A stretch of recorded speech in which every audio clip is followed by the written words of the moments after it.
moi, vous me connaissez. BNPP, placement de pot. Bah, de rester dans l'appart et profiter. J'étais tellement KO, j'avais pas envie de sortir. Vraiment, c'était vraiment pour voir le quartier, là où on était, ce que ça donnerait. Et apparemment, comment ça s'appelle ça? La marina, elle était pas loin. Donc du coup, on pouvait marcher et y arriver. Sa date connaissait un peu le coin de base, donc on est allé tranquille, sans crainte. Bon, après le repas, petite balade jet ski. Apparemment, tout le monde est sportif ici. Je vais me prendre un peu de décor la nuit.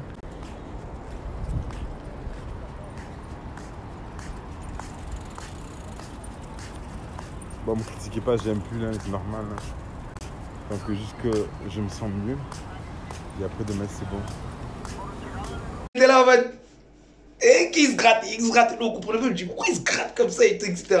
Tu sais, il nous a dit, ouais, bah, là, c'était une allergie ou un truc comme ça de genre et tout. Et c'était chaud. Il arrêtait pas de se gratter, dès qu'il est sorti de la piscine, il se grattait. Heureusement, il avait ramené ses médicaments. Hein, et après, bah, il s'est couvert toute la daille et tout. Hein, mais, ouh, c'était pas beau à voir. Hein. Gratter, À Dubaï, quand tu veux traverser la route, je sais pas traverser comme ça, mon frère. Tu es obligé d'aller vers un pont pour le traverser. Et par contre, sur le chemin, on a fait plein de rencontres. On a rencontré des escortes. Balader. On passe la station de métro et tout pour aller de l'autre côté de la ville parce que là-bas, pour traverser, tu sais, ici, tu traverses sur un passage Pétion, ça arrive dans l'autre rue, tu vois ce que je veux dire? Là-bas, ils ont pas le temps. Là-bas, ils construisent des ponts pour que tu passes de l'autre côté. En même temps, les voies, c'est des 6-7 voies. Donc, 14 au total. J'ai 6-7 voies de chaque côté. Hein. Donc, du coup, il faut un pont pour passer de l'autre côté. Et quand tu sors de la station de métro, donc du pont, par terre, on commence à voir des petites cartes, mais des petites cartes comme ça, par terre, mais il y en a plein. Et là, on s'attarde un peu en regardant ce que c'est. Bon, comme vous constatez, c'est le numéro des puputes. Et maintenant, on comprend mieux pour... Des escortes différents, des numéros, tout ça et tout. J'ai dit, mais c'est ouf. Et genre, c'était normal, en fait, de voir ça... partout, enfin par terre quoi. Des escortes à Dubaï. Ah, mon Dieu. Voilà, on comprend mieux pourquoi les meufs de la réalité vont faire des escortes à Dubaï. Voilà. Tout ce qui est... Et c'est pas à un moment donné, Nassim, tu sais, il prend un peu de recul. On tourne la tête. Monsieur Nassim qui se baisse et ramasse une carte et la met dans sa poche. Eh, pardon. Compagnie, on vous a cramé là les gars. Tout ce que tu veux là, hein, dans ce que tu vois en France, dans la rue, en train de se balader, à attendre qu'un tel vienne les chercher. Et ils ont pas le temps. Elles vont pas se mettre dehors, à moitié à Walp, à attendre que tu viennes, tu klaxonnes. Ils ont pas le temps là-bas, d'accord? Là-bas, ils font une petites affiches, photos, numéro de téléphone, email, et vas-y. Je comprends mieux tous ces gens de réalité qui faisaient de l'escorting à Dubaï et qui avaient des sous. Parce qu'en fait, les Qatars, je rigole pas, hein, juste parce qu'ils avec toi, ils peuvent dépenser jusqu'à 12 000 euros. Hein. Je sais pas si j'avais une Qatarienne qui voulait de moi. Je suis à vous, les Qatariennes. Alors, la stratégie des pagnols à Dubaï, c'est de laisser des prospectus en plein milieu de la rue. Bravo les pagnols. Il y a de l'idée, il y a de la recherche. Moi, je félicite les pagnols. Bravo les pagnols. Et les pagnols ici, ben du coup, c'est des Chinoises et des Brésiliennes. Ceux qui sont intéressés, des pagnols. Voilà. Le gars, il a demandé, ben, c'est marqué massage dessus. Comment il sait que c'est marqué massage dessus? Pas mal ça, c'est la bonne stratégie marketing. Non, franchement, il y a tout là, c'est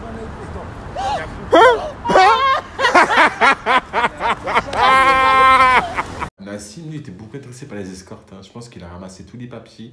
Il disait parce qu'il y avait des escortes chinois, thaïlandaises, arméniennes, irakiennes et compagnie. Donc lui, il était vraiment à fond dedans. Donc moi, je dis voilà, ok, si tu veux prendre une escorte, vas-y, prends-le. Mais moi, c'était pas mon délire. Moi, c'est vraiment me dire Dubaï, m'amuser, pas prendre d'escorte. Donc à voir si elle prend des escortes ou pas, je peux pas vous le dire. Je vais pas le balancer en fait. Donc voilà, vous le saurez dans les prochains épisodes. Hein. Pourquoi assume pas? Il a ramassé le numéro. Du coup, on s'est bien foutu de sa gueule, hein, pour pas changer, on s'est bien foutu de sa gueule. Après, on a fait notre petite balade, on a continué notre petite balade, on a dû marcher, je pense, 15-20 minutes pour arriver à Marina. Trêve de rigolade, en fait, ce côté-ci, en fait, il est vachement magnifique. Dommage que c'est la nuit, en fait, il y a plein de bateaux. Je sais pas si demain on aura l'occasion de passer, on vous repassera, on vous montrera. Et ce côté là-bas, il est vraiment... Là-bas, ça pète. Et il commence à faire vraiment chaud, les gars. Je suis vraiment chaud, j'espère que les médicaments ont fait, du coup ça me gratte moins. Mais dès que je rentre, je vais enlever mon pull. Magnifique, les infrastructures, c'était ouf. Il y avait un peu de monde dehors, mais il faisait moins chaud, mais c'était incroyable. Vu qu'on ne peut pas traverser comme ça, il faut prendre l'ascenseur pour grimper. Oh, comment il fait trop beau ici. Il fait trop beau, sur ma vie, il fait trop beau. La clim dans l'ascenseur, c'est trop. La clim, c'est trop bien. Ah la vache. C'est bien, peut-être ça. Mais ouais, en fait, tu peux pas traverser les rues. Bon, allez, on va la traverser. Les gars, il fait 40 degrés. Non, on va descendre là-bas. Ouais. Je vais continuer pour voir. Là, le Marina Beach. Hein? Marina Beach. Eux, ils allaient peut-être longer la rue. Et ils longeaient par ici, je pense. Ah!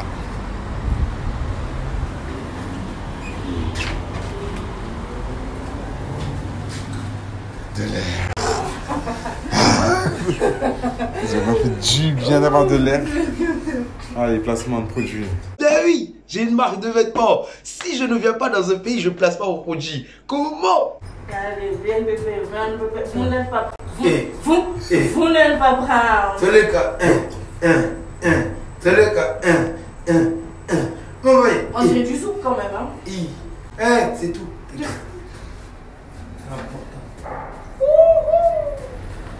Descends par ici.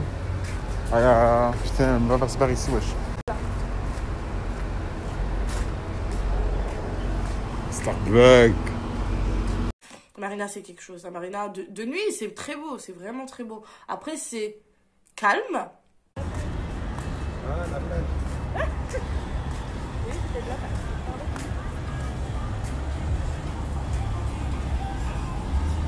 Ah, Jason Derulo. Il est là, Jason Derulo. It's here. You know what I'm saying?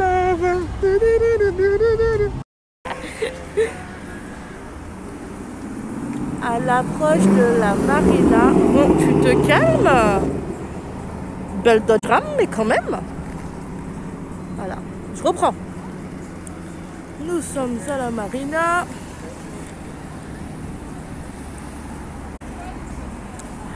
Welcome home, baby.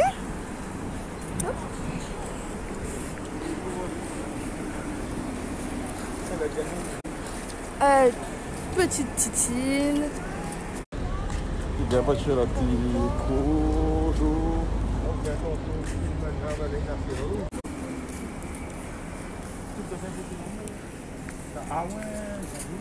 Pouvons-nous en parler 5 secondes?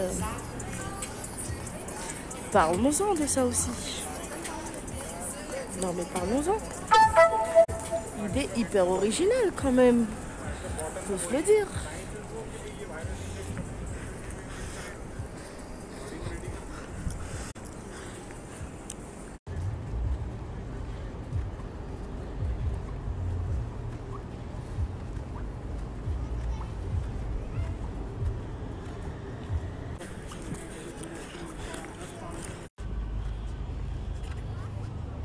C'était là le jazz compagnie Banas, là on est à Vigno. Et en gros, en fait, on a fait du repérage pour que quand on a l'occasion, le lendemain d'ailleurs, on puisse revenir et faire nos post-bad. Encore une fois, et ce voyage est rythmé par des post-bad, faut le savoir, à tout moment. Photo, photo, photo, photo. Attendez quand il va voir l'hélicoptère. Viens Pépé. C'est un hélicoptère, mec. Mais non.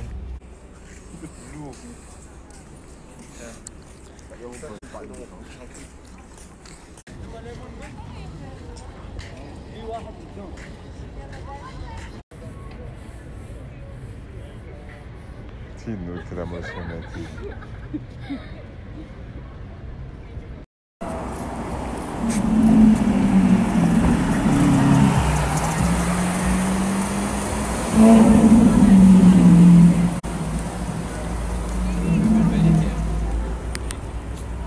Croyez-vous qu'il a vu que je filmais et qu'il a fait exprès de faire ronfler sa voiture? Bien évidemment. On va faire le test avec le prochain. Nina, écoute ça.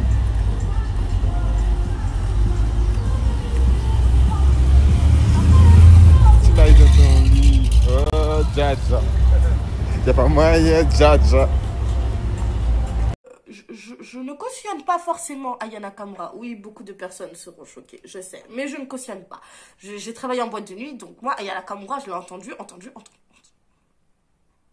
C'est plus possible. Cette femme, je peux plus, en fait.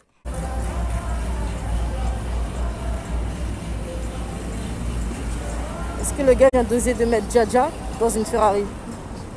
Nique sa grand-mère, il a mis Djadja dans une Ferrari. Nique sa grand-mère, frère. Nique sa grand-mère. Ok? Voilà. Et moi, j'ai bien aimé cette sortie nocturne parce que ça m'a permis de sortir un peu, se poser, respirer et prendre un peu l'air en fait. Vu que la nuit, c'est un peu doux et tout, il n'y a pas trop de chaleur, donc profiter, entendre le bout de la mer et tout, moi, ça m'a vraiment apaisé.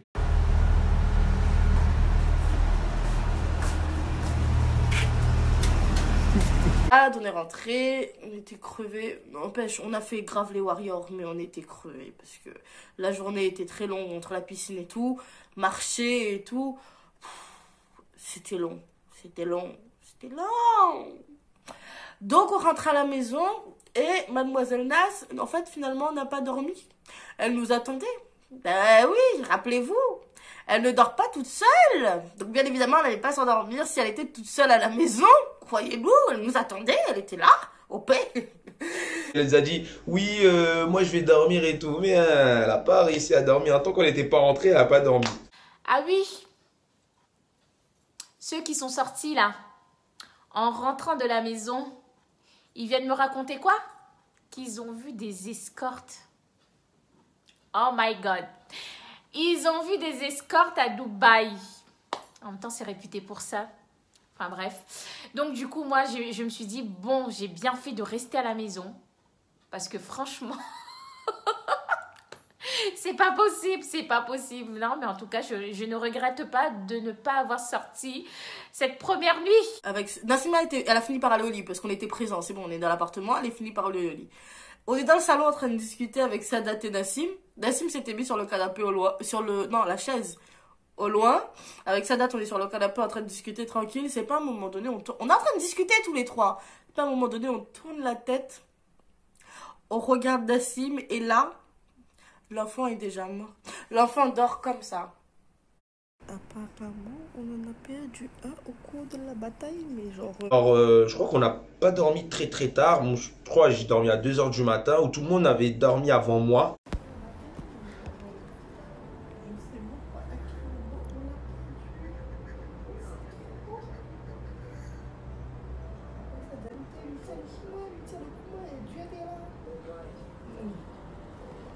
Il me semble, ou peut-être ils étaient dans leur chambre,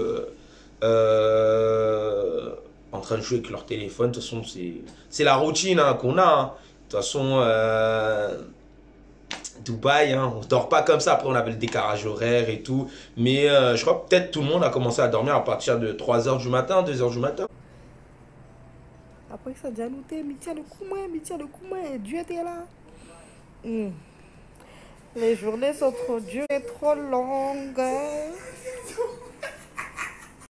Donc quand on est rentré, il y en a un qui était KO, technique. Il a dit, moi, je suis à la route, je suis debout et tout. Il est rentré 3 secondes après. Nassim. Et dormi. Tu as sauté là. Dis-moi, petit café. Non, café. Regarde pas les lettres. Tous les soirs, on était là à se dire, vas-y, on se couche tôt, demain, programme, on a une grosse journée, on doit se lever tôt à... D'ailleurs, notre réveil, c'était Sadat. À 6 h, 7 h et tout, c'est lui qui décidait à quelle heure on se réveillait. Nous, on cherchait même plus à comprendre pourquoi. Il nous donnait 1 heure, on se réveillait à cette heure-là. Il ne faut pas chercher à comprendre. Bien évidemment, c'est moi. Je me suis réveillée en première. Elle s'est réveillée, il était 4h45 du matin, et elle me dit Ça me crève pas. attends. Where is Fallon? Bitch, come back! Elle a le swag. Non, mais celle aussi dans Fallon. Il est là de se réveiller. Namjouhe, Namjouhe. Celle-là, ah non, alors lui, alors là, il est 6h45 du matin. Ouais, on est là, tu connais les majoris, c'est Les Daz Mystère, vous vous rappelez lui d'hier comme il a dormi sur la chaise là? Je sais pas comment j'ai dormi hier. Il fallait y aller à fond parce que si tu le laisses dormir, il faisait la grasse mat. Hein. Ah non, bah.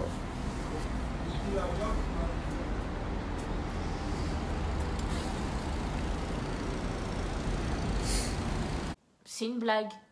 C'est une blague en fait. C'était toujours moi la première à me réveiller. Et ça, c'était toujours un débat. Tous les matins, c'était le débat du siècle. Que c'était toujours moi qui avait du retard à me réveiller. Alors que c'est moi qui me suis...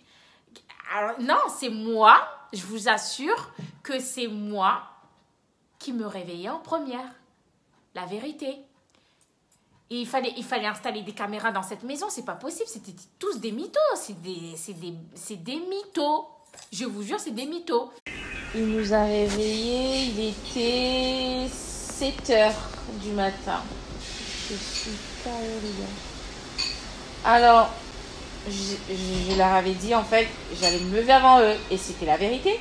Je me suis réveillée, il était 6h45. Je vois que tout le monde dort. Je m'endors. Et ben voilà, et après ce matin, ça va me critiquer que je ne me suis pas réveillée à l'heure. C'est une blague. Donc aujourd'hui, journée... donc on va à la piscine. Non, pas la piscine. La plage. Ensuite, désert. Et voilà. Suivez les aventures, les gars. Perpétuel. Tous les jours, on a eu droit à ce débat. Jusqu'à le retour dans l'avion, on avait encore... Non. Jusqu'à les discussions au jour d'aujourd'hui sur notre groupe, on a toujours ce débat. Qui s'est réveillé en premier? Pour nous, c'est Sadat qui se réveillait en premier. D'accord? Pour tout le monde, c'est Sadat qui se réveillait en premier parce que c'est lui qui mettait son réveil. Et c'est lui qui allait réveiller, en fait, chacun d'entre nous, vérifier si un tel est réveillé. En plus, il se permet de filmer les gens qui dorment. Tranquille, c'est lui, sans gêne. Donc, c'est lui qui allait réveiller les gens et tout. Mais, notre grande diva, la Rosa TV, pas d'accord. Elle soutient toujours que c'était toujours elle qui se réveillait avant tout le monde. Elle regardait, elle voyait que tout le monde dormait, donc elle se recouchait. Mais c'est elle qui s'est réveillée en premier, attention. Bon, il y a eu une mytho, donc moi je dénonce moi. Nassima me dit qu'elle s'est réveillée en premier, puis elle s'est endormie parce qu'elle a vu personne se réveiller. Mais mytho, hypocrite, je dénonce, dis ça la gueule. Mais c'est Sadat qui s'est réveillé en premier parce que c'est lui qui a préparé le petit déjeuner. C'était extrêmement bon. Déjà, il a ses qualités de manager, alors le petit déjeuner, mouah. Oh là là là, on était réveillés, tout était, oh là là, Seigneur Dieu, non. Non, n'ayez que des Sadat dans vos vies, c'est important, ouais. Le petit-déj, c'est moi qui ai préparé pour le premier matin. En fait, j'ai réveillé tout le monde, je prépare le petit-déj parce que voilà, je voulais que tout le monde soit de bonne humeur, qu'on mange tous ensemble et qu'on se démarre cette première journée officielle à Dubaï ensemble et que voilà, on attaque les activités et qu'on fonce, let's go. Là, c'était vraiment le premier jour. C'est monsieur qui nous prépare à manger. Il est pas trop mignon, mon pote. Oh. Juste, il a pris les chaussures de qui aujourd'hui? Ah non, c'est pas mes chaussures, donc ça va. T'as dit que t'avais froid ce matin. Oh, il est mignon. Qu'est-ce qu'il est mignon. Regardez ce qu'il nous prépare. Et des amis comme ça, les gars. Sauf que depuis hier, il n'arrête pas de recevoir des messages chelous, mais bon... Ouais. Des escortes. La demande à Isson t'arrive. Après, c'est vrai que j'ai reçu plein de messages. Ça, je l'avoue. J'ai reçu plein de messages de propositions Voilà, ça je dis la vérité, oui. J'ai reçu pas de messages, ça je l'avoue, et je reçois toujours des messages. Mais voilà, ça se peut que je suis un escort. L'escorting, ça gagne, les gars. Je vous dis vraiment, ça gagne beaucoup, l'escorting. Un message chelou, mais bon. Ouais, des escorts. Ah, demande à ils sont tarés. Non, c'est tout. À chaque voyage, c'est lui qui prépare les petits déjeuners. Donc, fais donc. Exceptionnel. Il nous a fait des œufs brouillés. Il a fait toaster du pain. Qu'est-ce qu'il nous a fait encore? Et il nous a coupé nos pommes, coupé nos pastèques. Et le gars, il nous a mis bien. Il nous a mis yambe. Nickel. Je l'ai aidé à placer sur la table. Faut pas exagérer. J'ai placé sur la table. On a fait une bonne petite table. Tout le monde debout. On mange tous ensemble. Bon petit rituel. Vous savez, c'est le moment de débriefer en fait. C'est le moment de débriefer de la soirée, de dire ce qui va se passer dans la journée, de se moquer des uns et des autres. C'est le bon petit moment. Tu sais, ce moment où on est tous regroupés là. Ça c'est important. On se dit toujours comme les matins en fait, quand on se lève comme ça, on parle toujours de la journée de hier et tout, on échange et tout. Et on s'est rendu compte que Nassim en fait, il a fait le gros mytho en disant que c'était moi qui voulais aller voir les escortes, alors que c'est lui qui a papier et qui a posé des questions et tout et qui voulait. Peut-être il est parti ou pas, je sais pas, je peux pas le balancer. Mais voilà, donc en soi, les vidéos, faut pas te mentir mon gars. Attends. Là, on rectifie les choses. Comment on ose dire que m'attrape elle alors que c'est où qu'il attrape elle et qu'il a dit regarde les numéros. Ça doit pour mettre 3-4 hits. Ah, merci. La hawla ktabillah. Donc c'est la Voilà le débat comme tout. Combien de fois il a passé? Donc ensuite, là vient commencer les débats, d'où on commence à lui dire que Monsieur Nassim prend les numéros de téléphone, 2 buts par terre. Le gars est intéressé, c'est intéressant, il trouve ça intéressant. Non, mais c'est quelque chose. Après, c'est vrai que j'ai reçu plein de messages, ça je l'avoue, j'ai reçu plein de messages de propositions. Voilà, ça je dis la vérité, oui. J'ai reçu plein de messages, ça je l'avoue, et je reçois toujours des messages. Mais voilà, ça se peut que je suis un escort. L'escorting, ça gagne, les gars. Je vous dis vraiment, ça gagne beaucoup, l'escorting. Il a juste comment il fait? Il a attrapé. Il marche comme ça. Après, il dit, mais là, c'est qu'on a attrapé. Mais rien.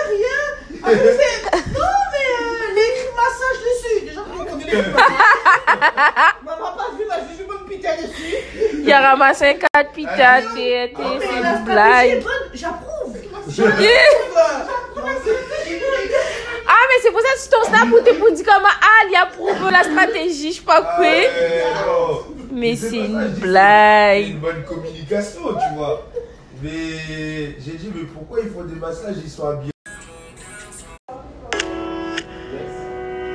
Je rentre tard, je le dis pas. Je suis pas très loin en bas du bloc. Nos sentiments sont condamnés. Je vends 10 balles en bas du bloc. Alors c'est Sadat, le guide du voyage, qui a préparé le bon petit déjeuner. Mais figurez-vous, ce bon petit déjeuner, il y avait un débat.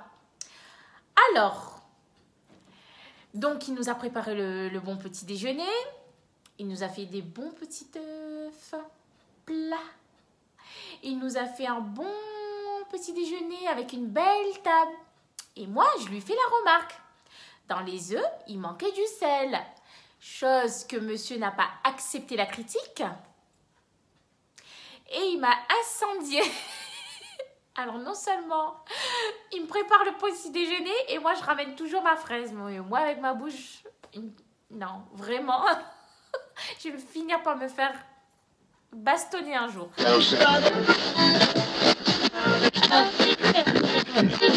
Qui s'est réveillé en premier. Alors je vous jure que c'était toujours moi qui me réveillais la première. Mais comme je voyais mes petites camarades s'endormir, donc moi je me suis dit, écoute, ils sont en train de s'endormir, pourquoi moi je vais pas encore en profiter encore un tout petit peu?